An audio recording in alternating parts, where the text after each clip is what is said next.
어떤 학생이 인생이란 과연 뭔가, 사람이 산다는 것이 무엇인가 하는 당내 어떤 실존적인 철학적인 질문에 몰두하면서 고민에 빠졌습니다. 학교에서 교수님께 인생이란 도대체 뭡니까? 하고 여쭙더니 인생이란 것은 누가 가르쳐줘서 아는 것이 아니고 스스로 체험하며 스스로 고민하고 스스로 삶 속에 부딪히며 찾아가는 것이다 라고 이렇게 이제 충고를 하더랍니다. 그래서 많은 곳을 찾아다니며 물었지만 알아봤지만 여기에 대한 뾰족한 대답이 없었습니다. 한 번은 이제 산사에 있는 스님한테 찾아가서 인생이 뭡니까? 삶이란 어떤 겁니까? 물었더니 스님이 대답하는 말씀이 내가 그걸 안 알고 있으면 이 자리에서 이러고 있겠느냐? 나무아미타불 관세음보살하고 이렇게 대답하더랍니다.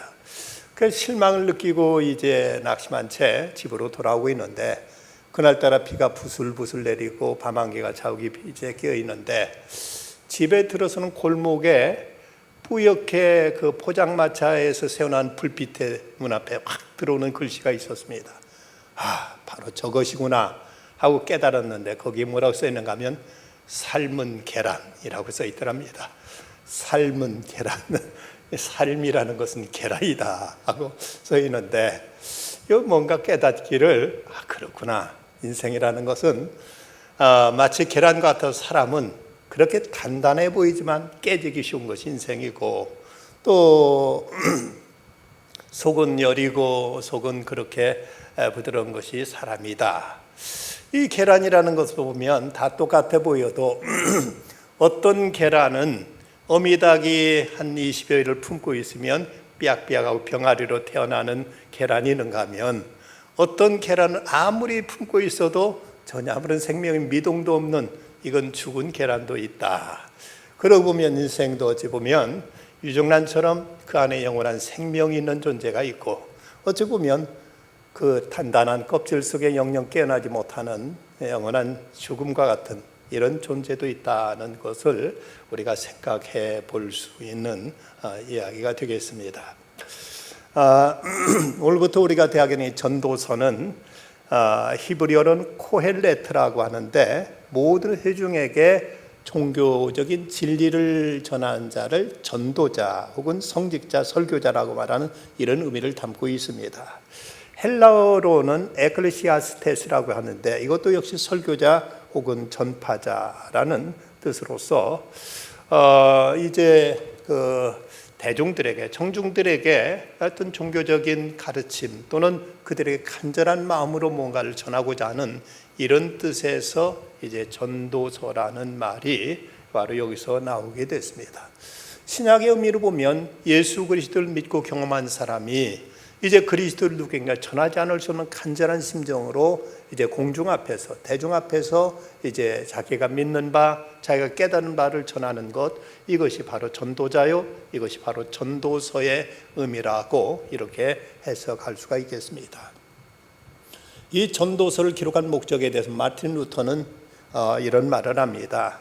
인간사의 모든 고통과 혼란 중에서 우리 인간을 진정한 인내와 합리적인 희락으로 인도하는 고상한 정치학 또는 경제학이라고 말했고, 어느 학자는 또 영생의 진리를 바탕한 회의주의와 반항에 대립하여 주장하려는 것이 본서의 목적이라고 이렇게 말했습니다. 우리가 이 전도서를 통해서 얻을 수 있는 유익이 있다면 무엇보다도 우리는 먼저 하나님 중심의 세계관을 가질 수 있게 하는 것이 이 전도서가 우리에게 주는 유익이라고 말할 수가 있습니다. 어떤 면에서는 이 전도서는 산상수훈과도 일맥상통한다고 말할 수 있습니다. 산상수훈에서 먼저 하나님 나라와 그 의를 구하는 것처럼 진정 우리가 구해야 될 참된 가치가 뭐냐 하는 이 문제를 전도서에서 다루고 있습니다. 또 이 전도서는 인간의 이성과 철학에 대한 어떤 한계를 보여주고 있습니다. 사람이 많이 알고 있고 사람의 모든 걸 다 알 수 있는 것 같지만 인생이 얼마나 허무한가, 인간이 얼마나 유한한 존재인가, 인간 자체에 대한 어떤 유한성을 가르치고 있다는 점에 있어서 이것이 인간 스스로에 대한 절망이 이제 하나님께 대한 소망으로 이어질 수 있기 때문에 이것은 이제 또 하나 우리에게 유익을 가져다 준다. 또 이것은 신앙의 올바른 삶의 도리를 가르치기 위해서 기록되었다고 말합니다.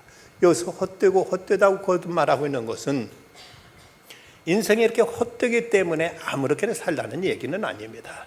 오히려 이렇게 험한 인생 속에서 어떻게 하면 참된 가치, 참된 진리를 찾아서 우리가 허무하지 않는, 헛되지 않은 인생을 살 수 있는가 하는 참된 긍정을 위해서 부정을 이제 먼저 말하고 있는 것이 이 전도서 기자가 우리에게 전하고자 하는 핵심 메시지임을 우리는 알아야 됩니다. 먼저 보면 1장 1절에서 다윗의 아들 예루살렘 왕 전도자의 말씀이라고 이렇게 시작하고 있습니다. 여기서 물론 이제 전도서 기자는 다윗의 아들 솔로몬이지요. 근데 자신을 소개하기를 다윗의 아들 예루살렘 왕 전도자의 말씀이라고 이렇게 이제 서두가 시작되고 있습니다. 여러분, 다윗의 왕, 다윗이라면 이스라엘의 모든 역대 왕 중에서 이스라엘 백성은 가장 존경하는 지도자입니다. 이런 최고 지도자, 가장 존경받는 지도자, 이런 지도자의 아들이라면 그러면 요즘 말로 금수저 중에서 금수저죠. 최고의 특권, 최고의 어떤 그 특혜 속에서 그의 삶이 시작됐음을 말하고 있습니다. 그런가 하면 또 예루살렘 왕이라고 이렇게 표현하고 있는데, 예루살렘이란 모든 유대인들이 항상 마음속에 그리고 있는 이제 마음의 고향이고 그들의 어머니의 태와 같은 품과 같은 이런 이제 그들에게 있어서 늘 사모하는 도시가 바로 예루살렘입니다. 유대인들은 지금도 세계 각지에 흩어져 살고 있지만 경건한 유대인들은 지금까지도 그들이 집을 지을 때는 예루살렘을 향하여 꼭 창문을 낸다고 합니다. 그리고 거기에서 그 창문을 열어놓고 늘 하나님의 계신 도성 예루살렘을 항상 바라보면서 거기서 기도하고 거기서 하나님 말씀 묵상하고 하는 것이 지금도 경건한 유대인들이 이제 집을 지을 때 하나의 원칙이라고 합니다. 다니엘서에 보면 다니엘이 멀리 바벨론에 그는 끌려가 있지만 거기서 예루살렘을 향하여 창문을 열어놓고 하루 3번씩 전해하던 대로 하나님께 감사하며 기도했다는 말씀이 다니엘서에 나와 있는 걸 보면 그 당시도 이스라엘 백성 유대인들은 세계 어느 곳으로 가서 살든지 늘 하나님의 도성 예루살렘을 사모하며 그 도성을 향해서 창문을 내놓고 그 창문을 통해서 예루살렘 바라보면서 기도하는 것이 유대인들의 관습인데, 그토록 사모하는, 그토록 유대인들이 간절히 구하는 예루살렘의 왕이라고 하면 이 또 얼마나 특권이 얼마나 큰 영광인가를 알 수가 있습니다. 그는 그의 병거, 개인 병거가 1400대였다. 우리 요즘 말로 하면 자가용이 1400대나 됐다고 이렇게 말할 수 있는 얘기가 되겠고, 또 그는 이제 자기 마병과 전차를 끌며 호위하는 사람이 12,000명이나 되었다. 개인 호위병, 기아기가 데리고 다닐 수 있는 호위병이 12,000명이나 되었다고 합니다. 그는 그의 후궁이 무려 700명, 그리고 또 첩이 300명, 어떤 엑스트라 와이프라고 표현했던데 어쨌든 1000명의 여인을 거느렸으니 온 세상에 이렇게 향락을 누리는 사람이 과연 어디에 있었겠는가 싶습니다. 그 당시 그는 애굽에서 수입한 은을 벽돌처럼 여겼고 레바논에서 수입한 최고의 제목인 백향목을 뽕나무처럼 여길 정도로 그의 사치는 극에 달할 만큼 그는 모든 것을 다 누렸던 사람입니다. 그런데도 불구하고 이 전도자가 하는 말이 2절에서 헛되고 헛되며 헛되고 헛되니 모든 것이 헛되도다 하고 이렇게 탄식하고 있는 소리를 우리는 대하게 됩니다. 여러분, 이런 이야기를 보통 사람이 했다면 어떻게 여러분들이 이제 이해하시겠습니까? 이거 뭘 세상 뭘 모르니까 그러지 하고 이렇게 쉽게 한마디로 일축해 버리기가 쉬울 것입니다. 세계적으로 행복 지수가 제일 높은 나라가 방글라데시라든지 부탄 같은 나라를 꼽히고 있는데, 제가 아는 목사님이 방글라데시에서 온 사람한테 물었다고 합니다. 너네 정말로 그렇게 그 행복 지수가 높냐? 사람들이 이렇게 행복하냐? 하고 물었더니 그 방글라데시에 온 사람이 대답한 말이 재밌습니다. 예, 땅을 살 사촌이 없어서 우리는 배 아프지 않습니다 라고 말하더랍니다. 어떻게 우리나라 속담 사촌이 땅을 사면 배 아프다는 얘기를 어떻게 들었는지, 그렇게 행복하냐, 늘 그렇게 정말 그 불만 없이 잘 사냐 하고 물었더니, 땅을 사는 사촌이 없어서 행복합니다 라고 이렇게 이제 대답을 하더라는 것이죠. 그들이 행복하다는 얘기는 물론 그들에게 어떤 세상의 물질적인 욕이나 권세욕 같은 것이 그렇게 그들은 없기 때문에 큰 불만이 없을 겁니다. 하지만 그들이 정말 어떤 문명세계의 그 풍요함과 편리함을 다 경험하고 나서도 이대로 만족한다고 할 수 있을까? 그런 것 같지는 않습니다. 아직 세상에 정말 이 물질 문명 세계 그야말로 풍족한 것들, 이런 맛을 안 봤기 때문에 그냥 사람은 그렇게 태어나 그렇게 살다 그렇게 죽는가 보다 하고 생각하니까 그냥 거기에 젖어서 거기에 그렇게 만족한 듯 살아가고 있을 뿐이지, 그들이 이런 이제 문명 세계의 이 엄청난 문명의 이기와 물질적인 풍요 또 쾌락 등 이런 것을 경험해 봤다면 그들이 진정 그들의 상태를 행복하다고 말할 수 있을까? 그럴 것 같지는 않습니다. 그런데 지금 솔로몬은 인간이 누릴 수 있는 모든 걸 다 누리고 있습니다. 그는 뭐 권력에 있어서도 말할 수 없고 더 이상 말할 필요 없고, 당시 이스라엘은 세계 최강대국이었습니다. 그런 나라의 가장 강력한 리더였고, 이전에도 이후에도 없을 만큼 최고의 지혜자였고, 그리고 그에게는 수많은 여인들과 엄청난 물질적인 부여를 누리고 있었기에 그야말로 세상적인 조건으로는 그 무엇 하나 아쉬울 것이 없는 사람이 바로 솔로몬입니다. 그런데 스스로 자신을 전도자라고 하면서 그는 이제 모든 게 헛되다고 이렇게 말하고 있습니다. 여기서 헛되다는 말은 본래 추운 겨울에 입으로 후 하고 불어내는 입김과 같은 것이라고 이렇게 이제 해석됩니다. 추운 날 입김 후 불면 뿌옇게 입에서 나오지만 이내 사라져 버리는 것처럼, 여기 헛되다는 것은 잠깐 있는 듯 하지만 이제 그 형체조차도 알아볼 수 없는 것, 그리고 또 다른 의미는 손에 잡히지 않는다는 이런 뜻을 가지고 있습니다. 이런 면에 있어서 이제 자기가 추구했던 것, 자기가 누리고 있는 것, 자기가 그동안 얻고자 그토록 애쓰고 자기가 이제 열심히 달려온 것들, 이 모든 것이 다 허무하다, 아무것도 아니다, 입김과도 같다, 손에 잡히지 않는 구름과 같다 하고 이렇게 말하고 있습니다. 그러면 솔로몬이 깨달은 것들은 무엇인가? 과연 여기서 이제 헛된 것들이 왜 그가 헛되다고 말하고 있는가? 먼저 그는 세상에 영원한 것이 없다는 겁니다. 도대체 세상에 영원한 것이 무엇이냐? 잠시 있다 사라지고 이제 언제 흔적도 없이 모든 것이 종적도 찾을 수 없는 것을 보면서 참 인생이란 이런 것인가 하고 여기서 절실한 이제 어떤 허물을 느끼고 있습니다. 그래서 3절에서 해 아래에서 수고하는 모든 수고가 사람에게 무엇이 유익한가? 무엇이 유익한가에서 유익이라는 말은 남는다는 것으로서 그렇게 애써서 수고하고 노력하고 뭔가 쥐었다 싶으면 모든 건 다 사라져버리고 그 어떤 것도 영원한 것이 없다는 것입니다. 4절에서는 한 세대는 가고 한 세대는 오되 땅은 영원히 있도다고 모든 것이 오는 듯 싶지만 다 이제 가버리고 만다고 말하고 있죠. 우리 옛말에 화무 11홍 곤불 10년이란 말이 있죠.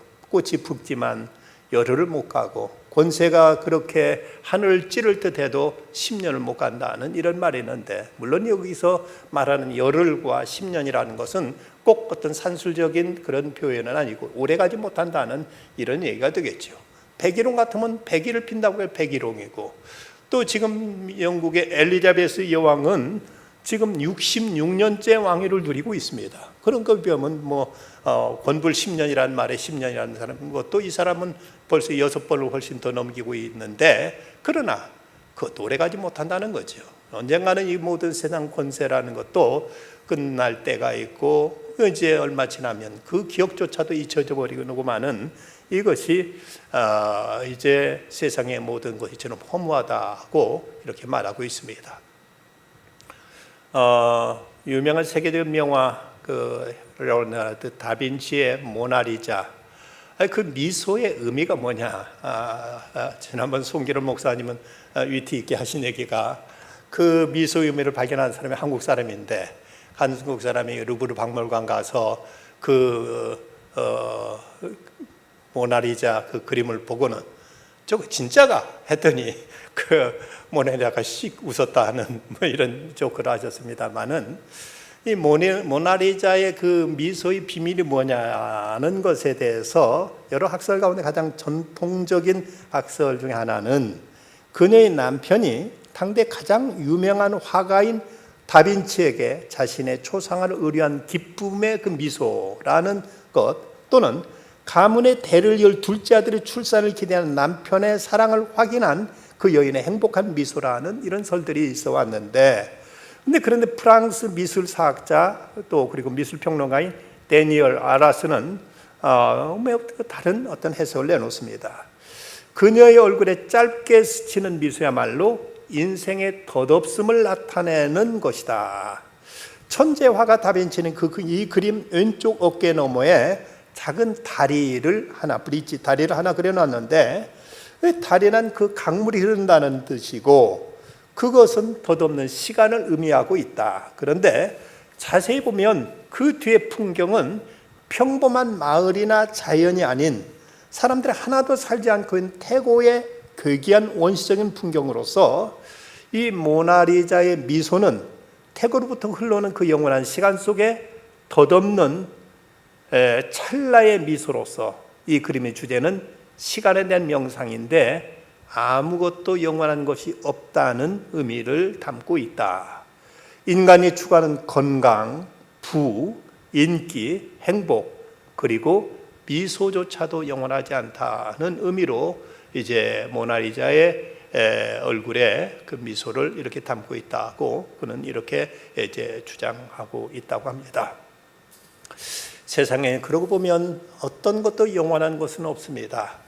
잠시 있는 듯 싶지만 어느덧 사라져버리고 모든 것이 순간으로 끝나버리고 만다는 사실 앞에 때로 인간은 말할 수 없는 허무와 절망을 느끼게 됩니다.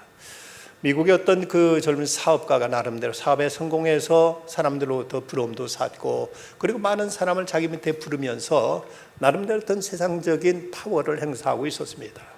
오늘 문득 드는 생각이 내가 지금 돈푼이나 벌었다고 사람들이 내 앞에서 저렇게 아부하고 굽신거리고 이렇게 나한테 친절하게 대하고 있지, 이 돈이라는 것도 영원한 것이 아닌데 이것이 내 손에서 떠나면 저 사람들이 과연 나한테 저렇게 이제 그 아부하면서 내게 저렇게 저런 낯으로 대할까 하는 생각하니까 문득 모든 것이 그토록 이제 허무해지고 아무것도 어떤 보람과 의미를 모르겠더랍니다.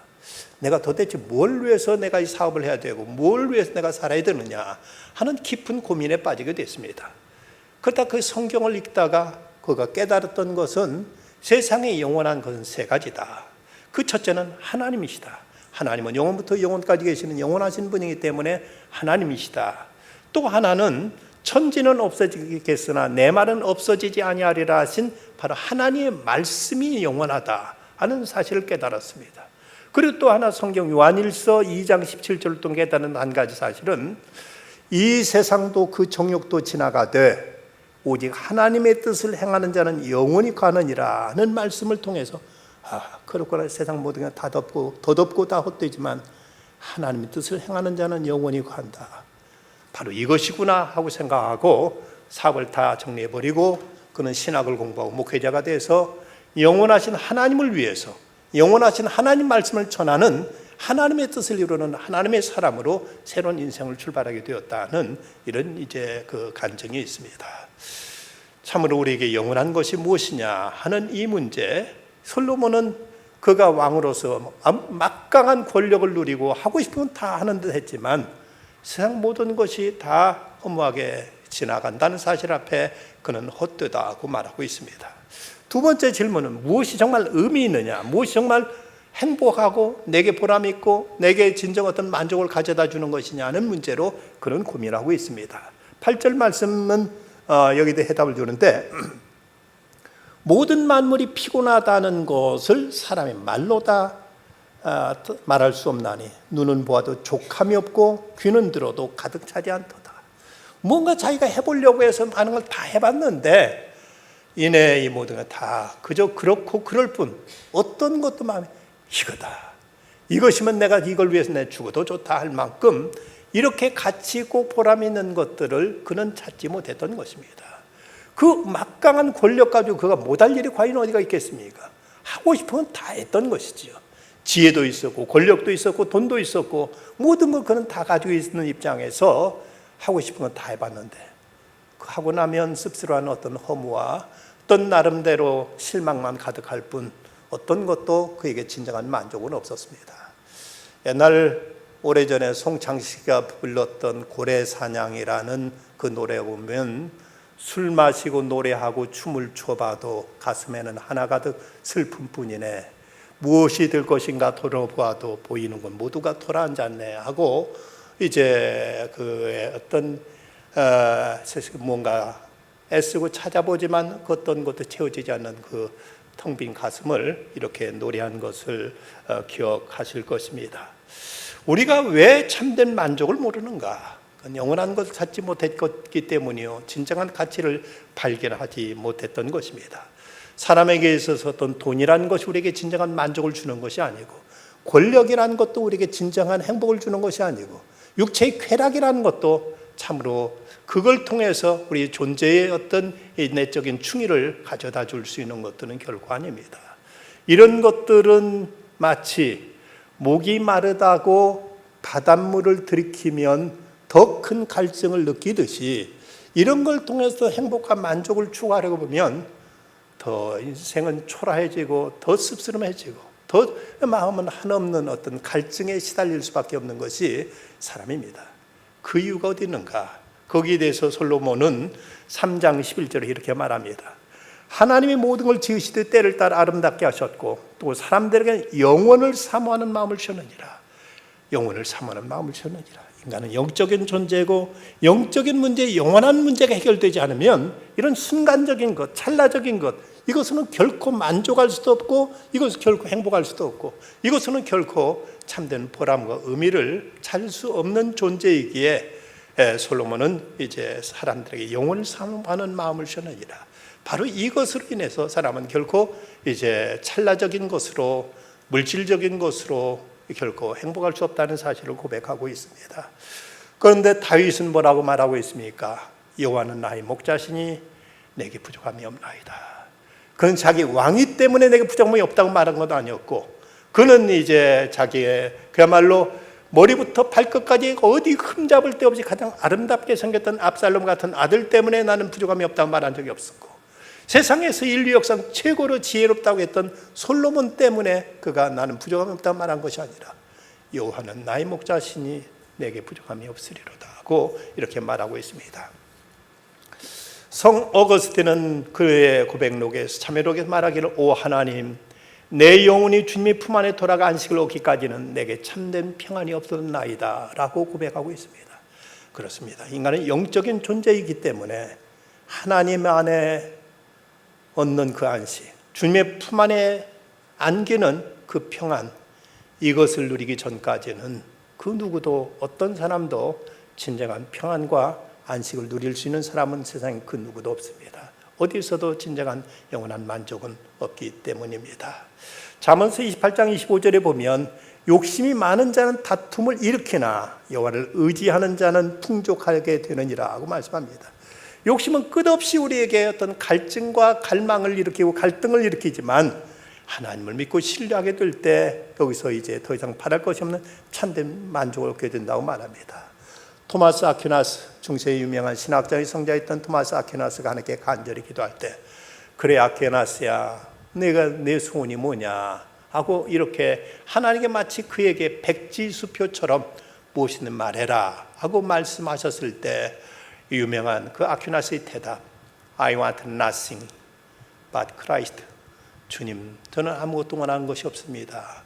주님밖에는요 라고 대답했던 것은 그가 진정 그리스도를 통해서 얻은 그 행복과 만족, 그것이 그에게 가장 큰 보배였기에 그는 주님 앞에 이런 귀한 고백을 할 수 있었습니다.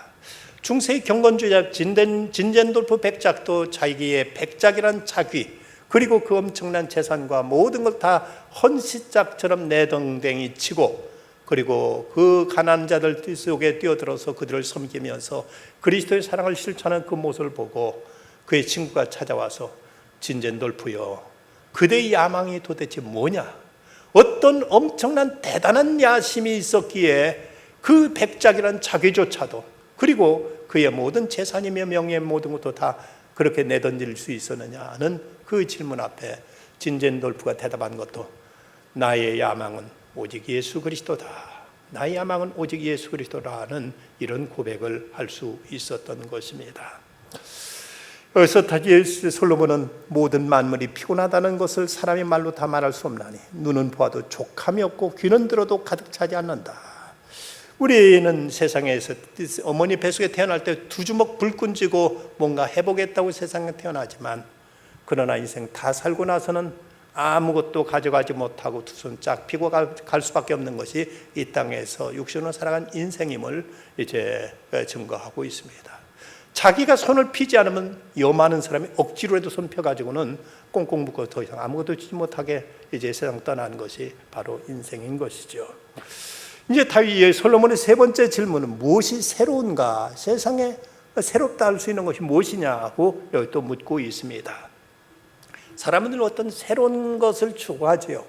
어떤 스타일도 새로운 스타일, 어떤 새로운 트렌드에 의해서 최신 유행, 뭐 이런 것을 늘 사람들은 항상 이제 찾고 이런 것을 추구하며 살아가고 있는데, 그러나 전도서 기자는 9절에서 말씀하기를 이미 있던 것이 후에 다시 있겠고 이미 한 일을 후에 다시 할지라 헤아려는 새 것이 없나니.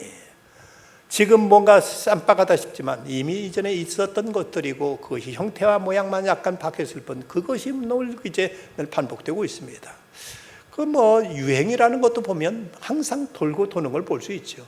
넥타이도 넓어졌다 좁아졌다 길어졌다 짧아졌다, 여자들 치마 스커트 길이도 좀 길어졌다 더 짧아졌다 할 뿐이지 늘 이제 반복되고 있고 어떤 것도 헤아려서 새 것이 없다는 것을 우리가 새삼 느끼게 됩니다. 이것은 어떤 이런 세상 유행뿐만 아니라 우리들의 살아가는 인생도 그렇다고 합니다. 우리가 아침에 일어나서 세수하고 밥 먹고 나가서 하루 종일 일하다 저녁에 들어오고, 그리고 나서 하룻밤 자면 다음날 또 똑같이 세수하고 옷 입고 또 직장 출근하고 또 그 다음날 또 들어오고 나가고 들어오고 나가고 늘 반복되는 이런 생활이 때로는 우리들로 하여금 모든 것을 허무하게, 모든 것을 정말 무의미하게, 아무런 어떤 하는 일에 대한 의미를 찾지 못하게 만드는 경우가 많다는 것이죠. 그래서 도스토옙스키는 그런 말을 했습니다. 수인, 죄수를 손 안 대고 간단하게 죽이는 방법이 있다. 그게 뭐냐 하면 죄수한테 여기 흙을 파가지고 저쪽에다 산더미처럼 싸놓으라고 이렇게 시킵니다. 그럼 이제 시킨 대로 거기 가서 열심히 흙을 파다가 저쪽에다 산더미 싸놓으세요. 다 해놓으면 그 흙 이리로 옮겨라. 그럼 또 정신없이 흙을 이리로 옮기고 또 다음에 또 옮겨라. 똑같은 아무런 의미 가치가 없는 일을 반복해 시키면 자기가 하는 일에 대해서 이제 그만 허물을 느끼고 스스로 자살하든지 탈옥하다가 총에 맞아 죽든지 하게 된다. 그러니까 사람을 무기력하고 무력하게 만드는 방법은 의미 있는 일을 하는 것이라고 이렇게 말하고 있습니다. 그런데 세상에 우리가 하는 일들이 얼마나 그렇게 세상 사람들의 살아가는 모습 속에 얼마나 의미 있는 일, 가치 있는 일, 보람 있는 일이 과연 있는가? 그저 위장 채우기 위해서 그토록 일하고 먹은 거 다 또 배설하고 말 것이고 늘 그런 일을 위해 평생을 살다가 그렇게 죽고 마는 것이 인생이라면 오래 산들 무엇이며 짧게 살든 이것이 무슨 의미가 있겠는가? 살아가는 것이 그저 내 위장 채우기고 그리고 옷 하나 더 입기 위해서 살아가는 것들이라면 그것이 도대체 무슨 보람이 있고 의미가 있고 가치가 있느냐 하는 이런 이제 허무에 빠지게 되는 것입니다. 전도서 기자의 고민은 여기에 있습니다. 무엇이 과연 영원한가? 이 질문에 대한 해답을 얻지 못하면 사람은 허무주의에 빠지게 됩니다. 인생은 안개와 같고 물거품처럼 사라져버린 것으로 아무도 남지 않고 이제 모든 것 다 이제 사그러들고 만다는 사실 앞에 사람은 보람과 어떤 생의 의미를 이제 갖지 못하게 됩니다. 또 하나 무엇이 나를 만족하게 할 수 있느냐? 그 사람들은 쾌락을 추구하지만 그러나 또 어떤 사람은 반대로 어떤 금욕주에 빠져보기도 하지만 그러나 쾌락을 추구한들 금욕주에 사로잡힌들 이것이 과연 무슨 의미가 있느냐 하는 이런 이야기를 솔로몬은 지금 이제 던지고 있는 것입니다. 그 어떤 것이 과연 우리를 진정 만족시켜 줄 수 있는 것이 있느냐? 또 하나가 무엇이 새로운 일이냐? 어떤 것도 다 예전에 있던 것들 뿐이고 어떤 것도 다 옛것이 그저 다시 모양만 바꿔서 나타났을 뿐 다 그것이 그것이 아니냐 하는 이런 이야기를 하고 있습니다. 어찌 보면 인생은 참 그런 면에 생각한다면 참 허무하게 짝이 없는 존재고 우리가 더 이상 그렇게 힘들게 살아야 될 이유가 뭐냐 하는 본질은 생의 문제, 존재의 문제로 우리는 이제 어떤 실망과 좌절에 빠질 수밖에 없습니다. 저는 고등학교 1학년 때까지만 해도 상당히 안티크리스찬, 기독교에 대해 상당히 부정적이고 상당히 비판적이었었는데 고등학교 2학년 때 이제 누구 전도도 없이 물론 학교가 이제 미션 스쿨이었기 때문에 그동안 들었던 풍월이 있어서 이제 교회를 찾았게 됐습니다만은 근데 어쨌든 이제 나름대로 많이 고민하다가 과연 내가 이대로 살다가 뭐가 될 거냐, 무엇을 한다 할지라도 이미 이전에 했던 사람들이 다 했던 일들이고 또 나름대로 거기에 두각을 나타내는 사람이 다 있었고 내가 그 뒤를 따라간들 무슨 의미가 있느냐는 문제로 많이 고민하다가 제 발로 스스로 제가 교회를 찾아 나가서 그날 무릎 꿇고 하나님 앞에 엎드려서 하나님, 제가 다른 것은 모르지만 이제 주님 당신을 알고 주님을 섬기는 일에만은 뒤지지 않게 해주십시오 하고 그때 고백하고 그 후로는 뭐 공예배는 말할 것도 없고 모든 집회 한번 빠지지 않고 그때부터 올인했었던 그런 경험이 있습니다. 다른 것이 어떤 만족을 주리라는 기대가 없었기에 제가 이제 그런 고민 끝에 제가 스스로 교회 나가서 그때 하나님 어떤 분인지도 몰랐지만 어떤 절대자 앞에서 무릎 꿇고 하나님 앞에 이제 신앙을 고백했고 그리고 나서 소위 한 달 정도 후에 소위 성령 세례라고 하는 방언을 체험하고 어떤 신비한 경험들을 하면서 그러면서 당연하게 다른 어떤 선택의 이유가 없이 신학을 하고 목사가 돼야 되는 것이 내게 주어진 어떤 사명처럼 본래 하나님 뜻인 것처럼 이렇게 믿어져서 제가 이제 대학을 졸업하고 신학을 하게 되었습니다. 여러분, 과연 무엇이 우리를 만족시켜 줄 수 있을까? 세상 어떤 것이 우리가 보람이 있고 가치 있는 것이고 이것이 우리 인생의 진정한 해답이라고 말할 것이 있겠느냐 하는 문제를 우리는 한번 깊이 고민할 필요가 있습니다. 근데 성경을 보면 이렇게 말씀합니다. 그런데 누구든지 그리스도 안에 있으면 새로운 피조물이라. 이전 것은 지나갔으니 보라 새 것이 되었도다. 진정 그리스도 안에만 우리는 진정한 새로운 존재, 새로운 피조물, 새로운 인생이 될 수 있음을 성경은 우리에게 말씀하고 있습니다. 사도 바울은 고백하기를 그럼 우리가 낙심하지 아니하노니 우리 겉사람은 낡아지나 우리 속사람은 날로 새로워지도다 하고 이렇게 말하면서 우리의 진정한 새로움은 어떤 세상의 물질이라든 세상 풍조 어떤 이런 것이 아니라 우리 영혼 속에서 일어나는 생명 역사임을 바울은 그 스스로 체험했고 그는 이 문제를 그는 이제 강조하면서 철학의 도시 고린도에서 그는 이 사실을 저들에게 역설하고 있었던 것입니다.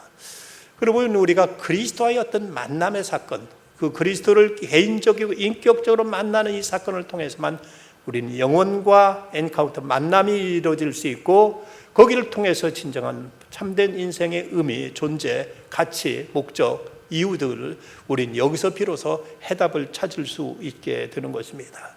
해는 날마다 떴다가 지고 또 왔던 곳에 다시 돌아가고 늘 반복되고 있지만 그러나 그리스도 안에서 우리는 세상을 바라볼 때 결국 오늘 뜨는 해는 어제와 같지 않고 오늘 우리에게 이제 불어오는 바람은 결코 어제의 바람이 아니고 우리는 하루하루를 이전에 역사에 없었던 새 날들을 새롭게 맞이하는 이런 새로움을 우리는 그리스도 안에서 경험할 수 있게 되는 것입니다.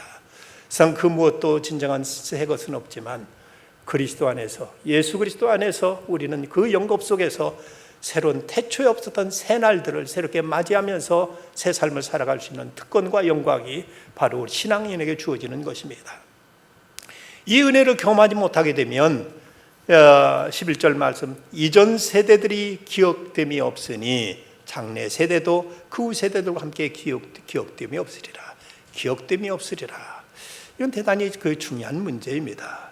성경에 나오는 가장 비극적인 장면은 그날에 많은 사람들이 나더러 주여 주여 우리가 주의 이름으로 선지자노라 하며 주의 이름으로 귀신 쫓아내며 주의 이름으로 많은 권능을 행하지 아니하였나이까 하리니 그때 내가 그들에게 밝히 말하되 내가 너희를 도무지 알지 못하니 불법을 행하는 자들아 내게 떠나가라 하리라. 그리스도께로부터 기억됨이 되지 못하는 인생, 하나님 앞에 인정되지 못하는 삶이야말로 가장 불행하고 가장 처참하고 가장 참으로 이제 공허한 인생이 되어져 버리고 말 것입니다. 가장 중요한 질문은 그래서 하나님께서 과연 나를 아시느냐 하는 문제, 하나님 앞에 내가 기억된 존재이냐 하는 문제입니다. 이것은 이제 바로 그리스도와의 나와의 어떤 사건이 있느냐 하는 것으로 이제 우리는 이제 직결되게 됨을 볼 수 있습니다. 여러분, 우리 신앙이라는 것은 어떤 주술이 아니고 믿음이라는 것은 어떤 그냥 단순한 어떤 공식이 아닙니다. 하나의 만남이고 사건입니다.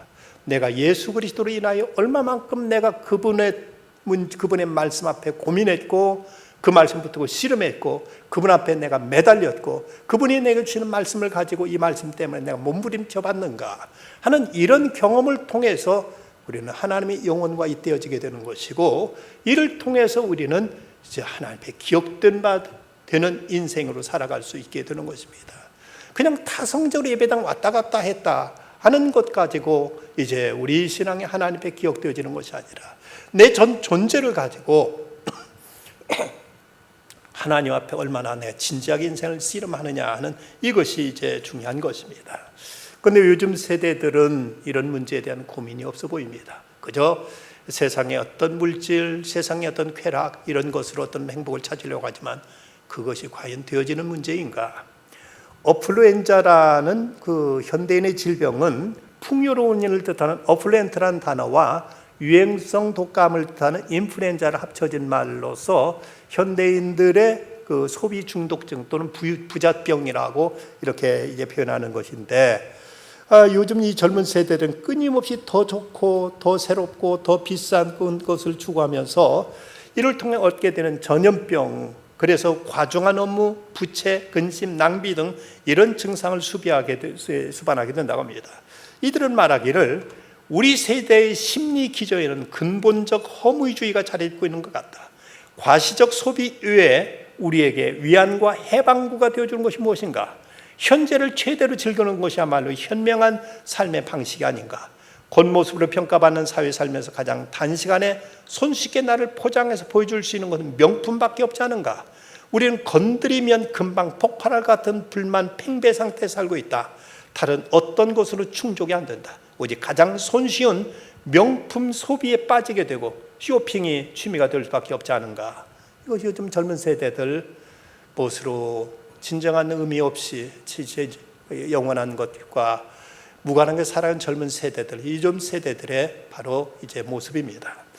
그런데 이와 달리 수년 전에 일간지에 방 2개짜리 가건물 옥탑방에 새들어 살고 있는 어느 주부의 이야기가 또 이제 소개됩니다. 기자가 묻습니다. 부인이 가장 행복한 때는 언제입니까? 하늘에 떠 있는 별을 바라보면서 가족들의 빨래를 넣을 때지요. 이웃이 모두 다 잠든 야밤에 남편의 내복, 셔츠, 속옷과 아이들의 옷을 빨아서 2개의 빨랫줄에 가득하게 널면서 하늘에 촘촘히 박힌 별밭을 보고 있노라면 정말 나는 행복한 여자구나 하는 생각이 들어요. 아니 근데 왜 하필 밤중에 빨래 하시나요? 예, 낮에는 일을 해야 하니까 그러기도 하지만 낮에는 주로 주인 집에 빨랫줄 쓰기 때문에 제 차례가 돌아오지 않아요. 제 차례가 돌아오는 시간은 항상 밤입니다. 오늘도 무사히 저를 지켜주시고 살아있게 해주신 주님을 생각하며 한밤중에 누리는 그 행복, 빨래를 널면서 주님의 창조물 중 하나인 하늘의 별을 바라보는 그 행복, 그것이 저를 지탱해주는 힘이자 에너지랍니다 라고 이렇게 고백합니다. 모든 온갖 최고급 세계적 명품으로 다 치장해도 그것으로 채워지지 않는 불만 속에서 계속 사고 또 사도 이제 마치 중독증처럼 여기에 매달리며 살면서 만족을 모르는 사람과, 낮에는 빨랫줄조차도 주인이 쓰기 때문에 내가 못 쓰고 밤중에 일어나서 가족을 위해서 정성껏 빨래를 하고 그걸 빨랫줄에 널고 나서 하늘을 바라보면서 하나님 오늘도 지켜주셨구나, 하나님이 오늘도 함께 하시는구나 하면서 감사한 한 주부의 고백이 얼마나 다릅니까? 탈벤 샤르는 그 책 해피어에서 이렇게 말합니다. 성취주의자는 미래의 노예로 살고 쾌락주의자는 순간의 노예로 살고 허무주의자는 과거의 노예로 산다. 행복은 산의 정상에 도달하는 것도 아니고 산 주위를 목적 없이 패하는 것도 아니다. 산의 정상을 향해 올라가는 과정이다. 그렇습니다. 우린 천국을 향해 걸어가는 과정에 있습니다. 오늘도 주님 우리와 함께 하시고 헛되고 헛된 세상 속에도 결코 헛되지 아니한, 해 아래서 모두가 헛되지만 이제 해 위의 세상을, 영원한 천국을 하나님이 약속하셨고 이 은혜를 우리에게 베풀어 주셨습니다. 전도서 말씀 배워가는 중에 주님이 우리 주시는 은혜, 영원한 것, 참된 인생의 보람과 의미와 가치를 하나하나 챙겨가는 중에 우리가 진정 그리스도인이 얼마나 복된 존재인가를 새삼 깨닫고 고백하며 감사할 수 있는 우리 믿음의 결단이 있기를 원합니다. 기도하십시다. 고마우신 아버지 하나님, 나라를 독립시켜주시는 하나님께서 오늘도 저희로 하여금 이 밤에 주님 앞에 나와서 예배하며 무엇보다 저희 영혼을 사탄의 권세에서 해방시켜 주님의 은혜를 찬미할 수 있도록 불러주심을 감사합니다. 하나님은 헛되고 헛될 수밖에 없는 세상에서 영원한 가치, 영원한 세상, 영원한 생명을 누리면서 여기에 담긴 하나님의 그 깊고 높고 오묘한 그 사랑과 은총을 챙겨갈 줄 아는 저희들 되게 해 주시옵소서. 예수님의 이름으로 기도드리옵나이다. 아멘.